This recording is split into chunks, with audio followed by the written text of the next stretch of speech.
오늘은 5월 마지막 주일이고요. 가정주일로 행복한 가정을 만드는 데 있어서 가장 중요한 두 개의 기둥을 소개하려고 합니다. 그 첫 번째 기둥의 이름은 순종입니다. 오늘 본문 5장 22절부터 24절까지 여러분 뜻을 생각하면서 한 번 더 읽어보시겠습니다. 함께 읽습니다. 시작. 아내들이여 자기 남편에게 복종하기를 주께 하듯 하라. 이는 남편이 아내의 머리됨이 그리스도께서 교회의 머리됨과 같음이니 그가 바로 몸의 구주이시니라. 그러므로 교회가 그리스도께 하듯 아내들도 범사에 자기 남편에게 복종할지니라. 아멘. 6장 1절도 또 말씀합니다. 6장 1절 함께 읽어보실까요? 시작. 자녀들아 주 안에서 너희 부모에게 순종하라. 이것이 옳으니라. 여기까지입니다. 이 두 군데 본문에서 똑같이 강조하고 있는 게 아내는 남편에게 복종해라, 순종해라. 자녀들은 부모에게 순종해라. 똑같이 순종에 대한 이야기입니다.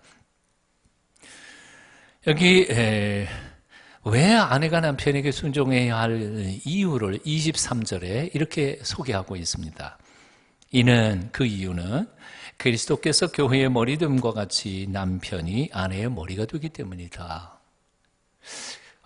그리스도께서 교회의 머리가 된 것처럼 남편은 아내의 머리가 되기 때문이다. 머리가 된다. 이게 무슨 뜻일까요? 영어로는 authority, 권위라는 단어입니다. 즉 예수님께서 권위자로서 교회에게 순종함을 받고 그리고 존경을 받아야 할 이유가 있는 것처럼 남편은 한 가정의 아내의 권위자로서 하나님이 세웠기 때문에 마땅히 아내는 남편에게 순종해야 한다는 것이죠. 똑같은 논리입니다. 왜 자녀들이 부모에게 순종해야 합니까?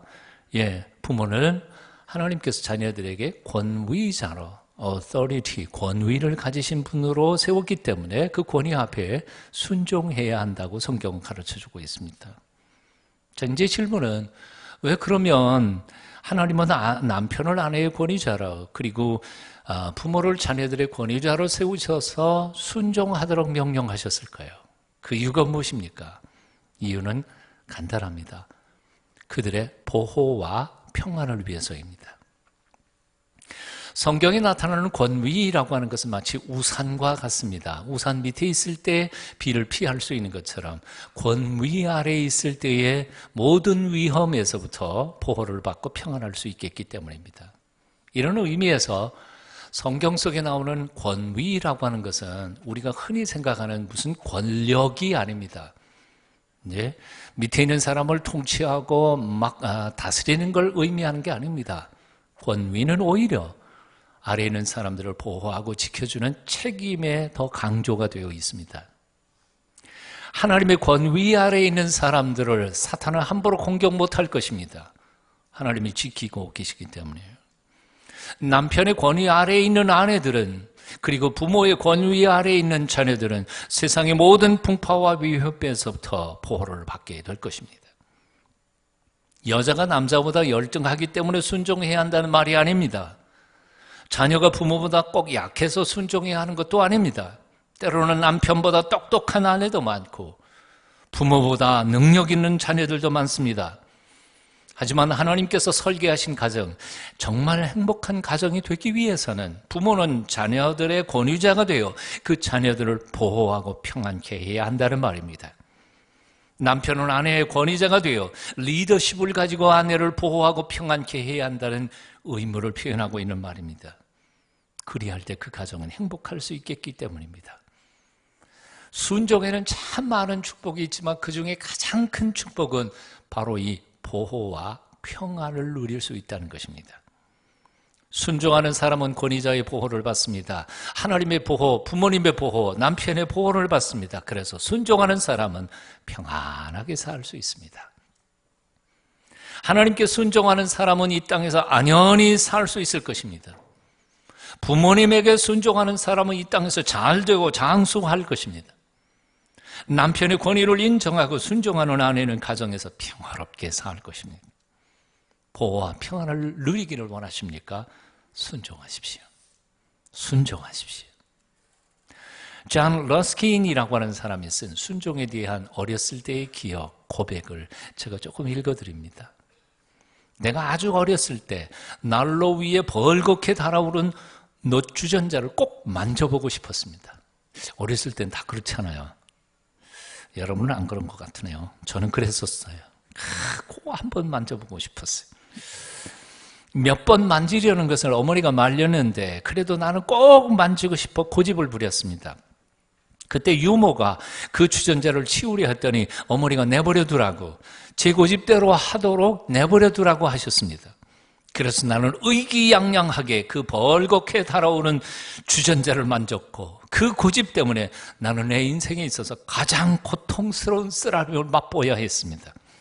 그 일을 통해 나는 순종이 얼마나 중요한지를 그때 배웠습니다. 애들은 왜 그렇게 말을 안 들어요? 쓴맛을 보고야 괜히 불순종했다. 순종을 명령하는 것은 구속하고 얽어매려고 하는 뜻이 아닙니다. 오히려 보호하려고 하는 것입니다.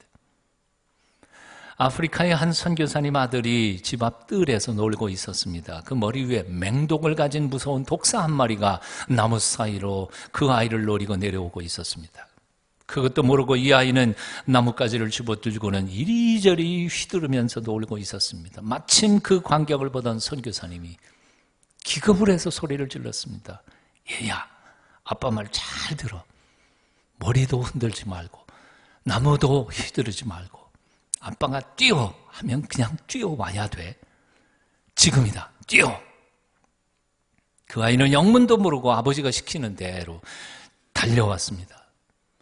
혀를 날름대던 독사는 목표물을 놓치고는 숲속으로 슬그머니 사라져버리고 말았습니다. 만일 그 아들이 독사가 혀를 날름거리고 있던 그 아래에서 아버지의 말씀에 즉각적으로 순종하지 않았더라면 어떻게 되었을까? 왜? 아빠, 난 여기가 더 좋은걸? 난 여기서 놀래. 불순종하고 시간을 지체했었더라면 아마 그 아이의 목숨은 살아있지 못했을 것입니다. 순종은 보호를 받는 것을 넘어서서 목숨, 생명을 보존합니다. 그러므로 순종하십시오. 목숨이, 생명이 보존함을 받을 것입니다. 자, 그럼에도 불구하고 사실 순종이라고 하는 것은 결코 쉬운 일이 아닙니다. 내 뜻과 반대되는 말에 순종하는 것은 더더욱 어려운 일입니다.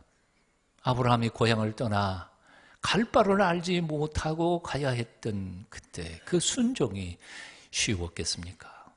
그것도 10대 아무것도 철 모르는 모험심이 가득한 시절이 아니라 75세의 늙은 몸으로 말입니다.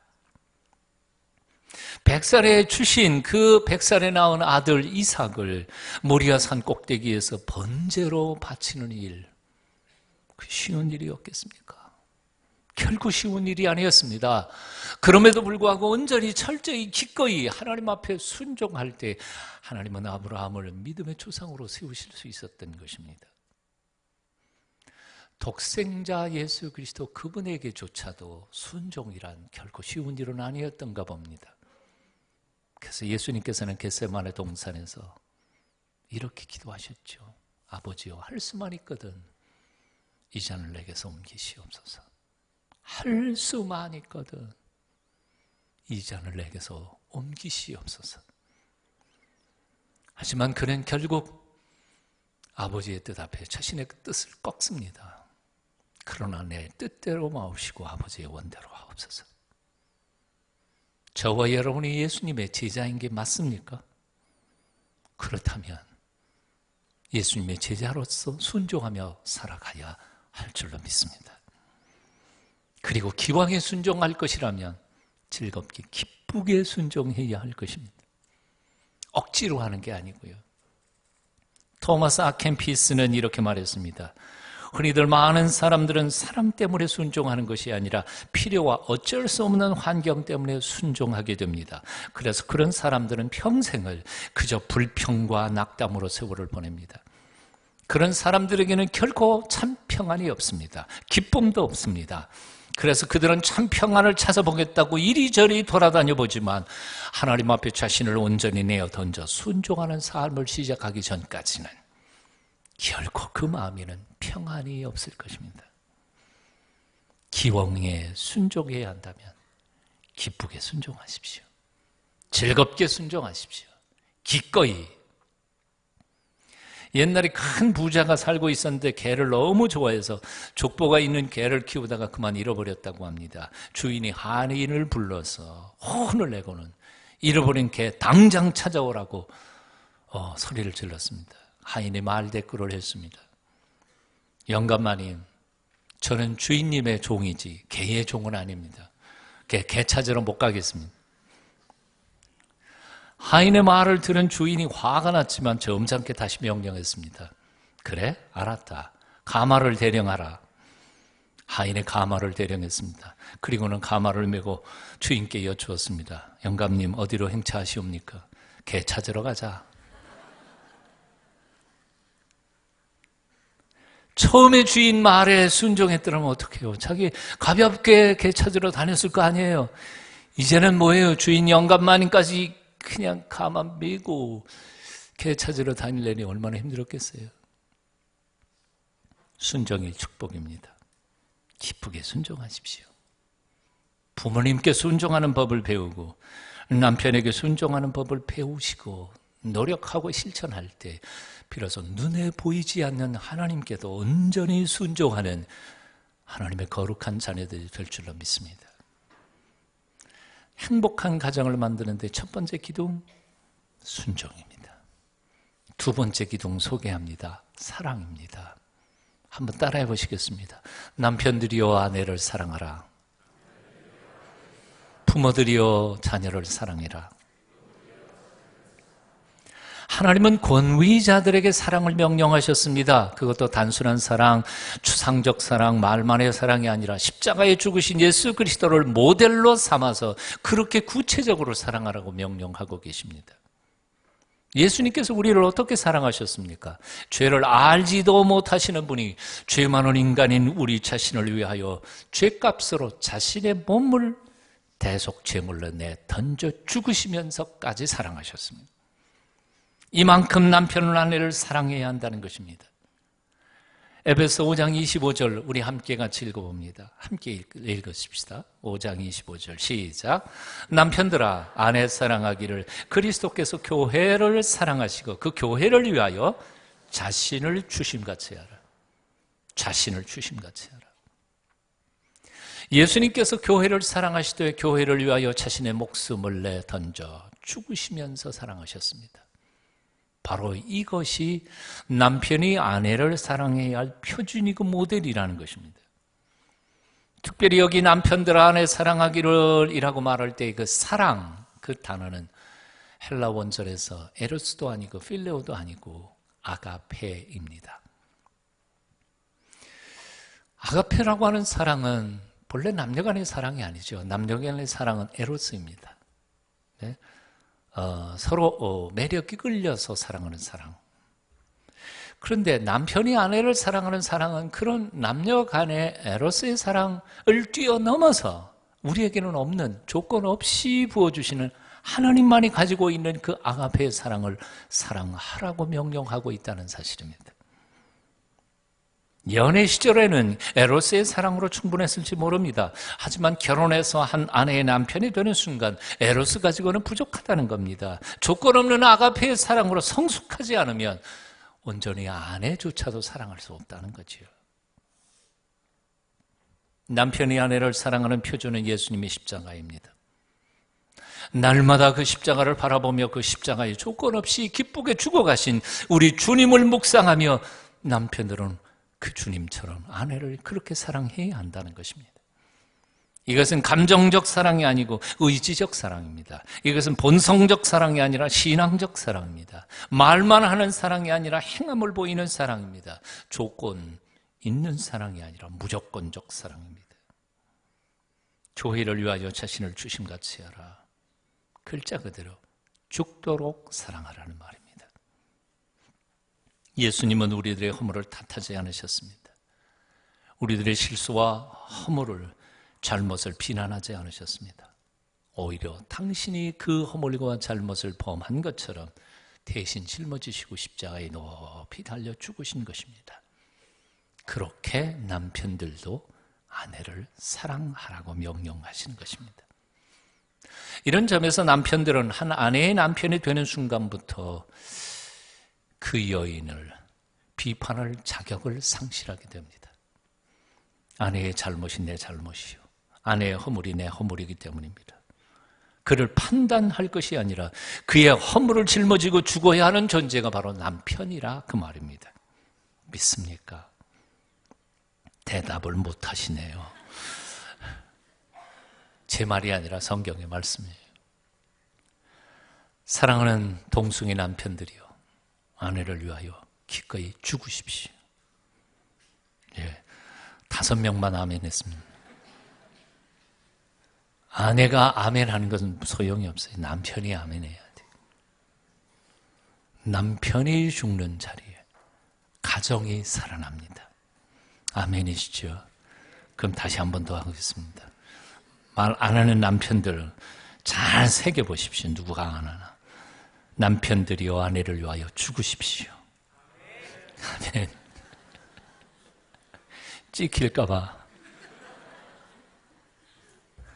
그러나 아부도 자꾸 하다가 보면 충성이 되고, 빈말이라도 자꾸 하다가 보면 그게 진정한 사랑으로 성숙하게 될 거라고 생각합니다.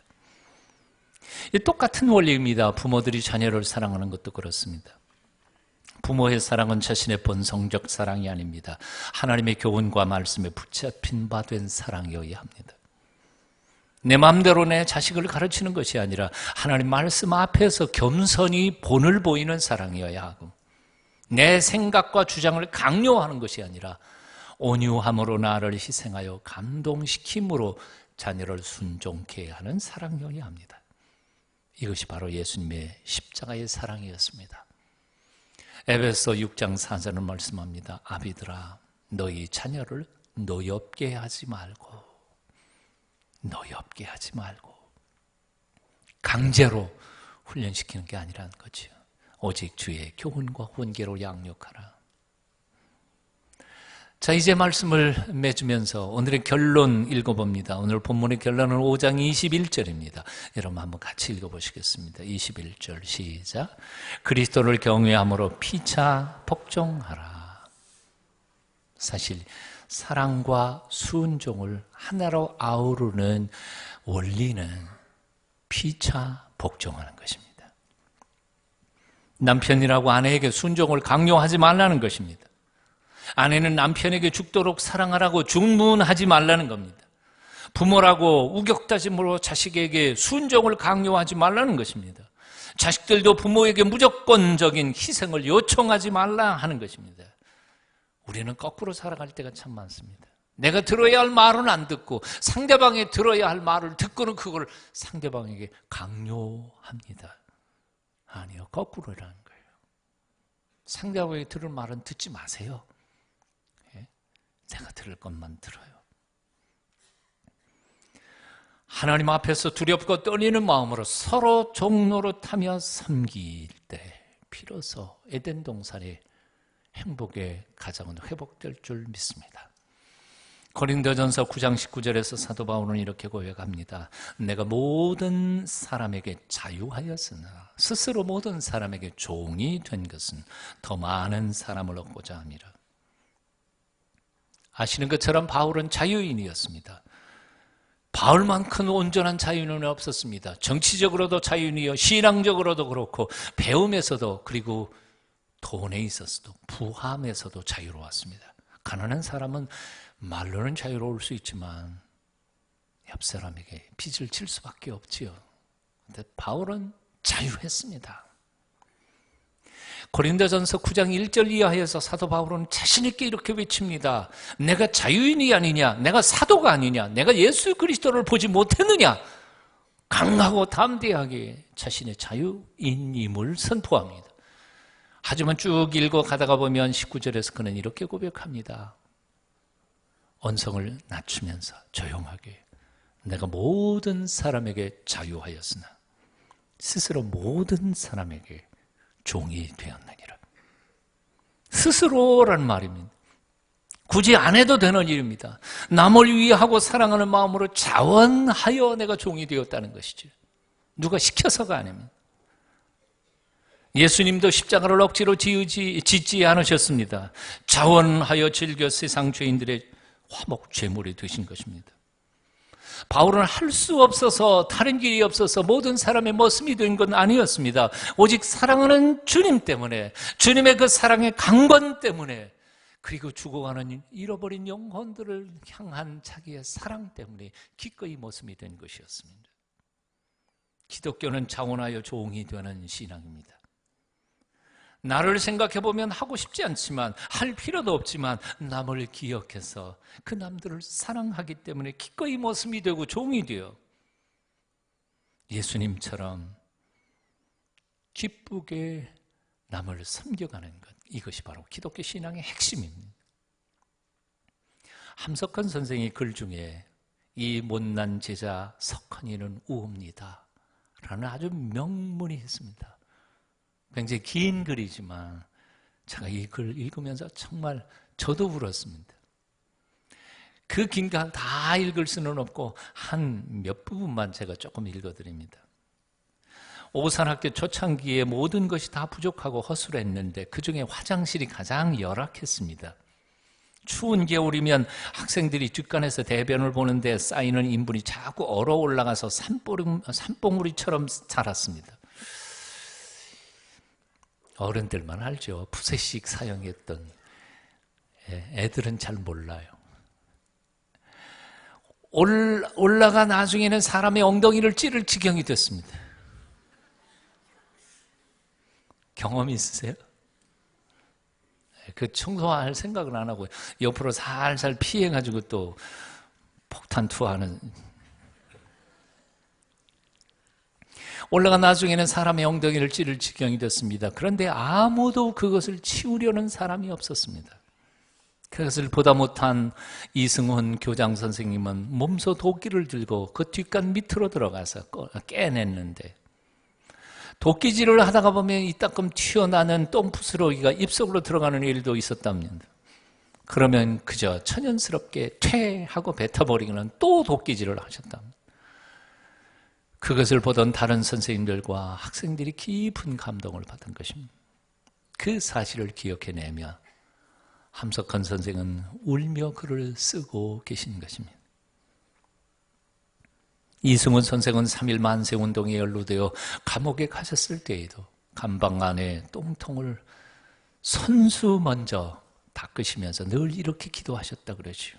하나님 아버지, 이후에 이 감옥에서 놓여놔도 나는 평생 이 민족의 똥통을 청소할 수 있게 해 주시옵소서. 사랑의 핵심은 섬김입니다. 사랑한다는 것은 섬기는 것입니다. 말이 아닙니다. 남편이 아내를 사랑하고 부모가 자녀를 사랑하는 것, 한마디로 섬기는 것입니다. 최선을 다하여 섬길 때 비로소 권위 아래에 있는 사람들은 기꺼이 순종하게 될 것입니다. 기독교는 섬기는 자가 복받는 신앙입니다. 낮아지는 자가 은혜 받고 종과 머슴들이 높아지는 신앙이 기독교입니다. 섬김으로 온전히 섬김받는 복된 가정을 만드시기를 축원합니다. 기도하겠습니다. 사막 같은 세상 한복판에 오아시스 같은 우리 가정들을 세워주신 것을 감사합니다.